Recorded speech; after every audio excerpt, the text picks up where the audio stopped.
দেখো বন্ধুরা, আজকে আমি তোমাদের কাছে ম্যাঙ্গো জুস কিভাবে বানাচ্ছি সেটা শেয়ার করব। তো ম্যাঙ্গো জুস ঘরে থাকা আম দিয়ে ম্যাঙ্গো জুস বানানো যায়। আমরা যদি বাইরের মার্কেটে যদি কেমিক্যাল মুক্ত যদি জিনিসটা খেতে চাই তাহলে খুবই ভালো হয়। ঘরে ফ্রেশ আম, দেখো ঘরের তাজা আম, তো ম্যাঙ্গো জুস খুব সুন্দর হয়। তো আমি দেখো ম্যাঙ্গো জুস বানানোর লেগে প্রথমে মিক্সার গ্রাইন্ডার নিয়ে নিয়েছি। মিক্সার গ্রাইন্ডারের মধ্যে দিয়ে দেখো আমি আমগুলো কেটে নেব। দেখো তোমরা এইভাবে কেটে নিতে পারো ছুরির সাহায্যে, বা হাতে করে ছাল ছাড়িয়েও তোমরা মিক্সার গ্রাইন্ডারে কেটে নিতে পারো, কোনো অসুবিধা নেই। তোমরা যেভাবে চাইছো সেভাবে কেটে নিতে পারো। দেখো ম্যাঙ্গো জুসগুলো খুব সুন্দরভাবে আমটা খুব সুন্দর রসালো।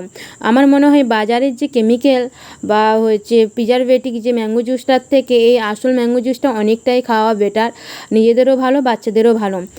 কারা আমার সঙ্গে একমত তারা অবশ্যই কমেন্টে জানাবেন। কারা ফ্রেশ ম্যাঙ্গো জুস খেতে চান আমার মতন? আমি তো ফ্রেশ ম্যাঙ্গো জুস খেতে চাই, ফ্রেশ জিনিসটাই আমি খেতে পছন্দ করি।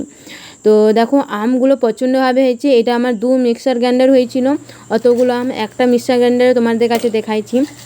আর বাকিটা আমি ফ্রিজে স্টোর করে রেখেছিলাম একটা কাঁচের বয়ামে।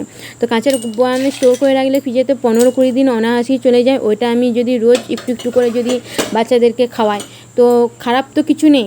গাছের আম এবং জুস গরমের সময় এত ঠান্ডা ঠান্ডা খুব ভালোও লাগে, বাচ্চাদেরও ভালো লাগে, এবং কেউ গেস্ট আসলে তাদেরকেও দিলেও তারাও ভালো লাগবে, এবং আমাদের নিজেদের খেতেও সবচেয়ে বড় ব্যাপার ভাল লাগে। আর ম্যাঙ্গো জুসটার মধ্যে বেশি আমি চিনি দিইনি, যেহেতু আমটা বিশাল মিষ্টি ছিল এবং রসালোও ছিল। আমটা দেখলেই তোমরা বুঝতে পারছো, এবং কালারটা দেখো কতটা সুন্দর এসেছে। আর এতটা সুন্দর কালার এসেছে না, কিনা ম্যাঙ্গো জুসগুলোকেও ফেল কাটিয়ে দিবে। আর হচ্ছে এটা খুবই খাওয়াটা বেটার। এটার মধ্যে 2 চামচ চিনি দিয়েছিলাম, যেহেতু 3 জনের ম্যাঙ্গো জুস আমি আলাদা জামবাটি রেখেছিলাম, তো তার মধ্যে 2 চামচ চিনি দিতে আমার দেখলাম যে ঠিক আছে মিষ্টিটা। আর যারা যেরকমভাবে মিষ্টি খাবে তারা সেরকমভাবে আম চেখে মিষ্টিটা সেরকমভাবে পরিমাণ মতন দিয়ে দেবে।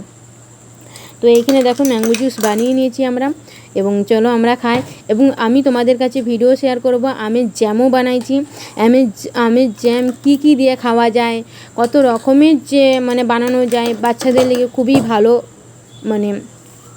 জ্যামটা। তো জ্যামও আমি বানিয়ে রেখেছি, আমের অনেক কিছু আমি বানিয়ে রেখেছি। তো তোমাদের সঙ্গে ভিডিওটা আস্তে আস্তে শেয়ার করব। তো তোমাদের কাছে ম্যাঙ্গো জুস কেমন লেগেছে অবশ্যই তোমরা কমেন্টের মাধ্যমে জানিয়ে যেও, এবং ভালো লেগে থাকলে অবশ্যই লাইক সাবস্ক্রাইব করে থেকো।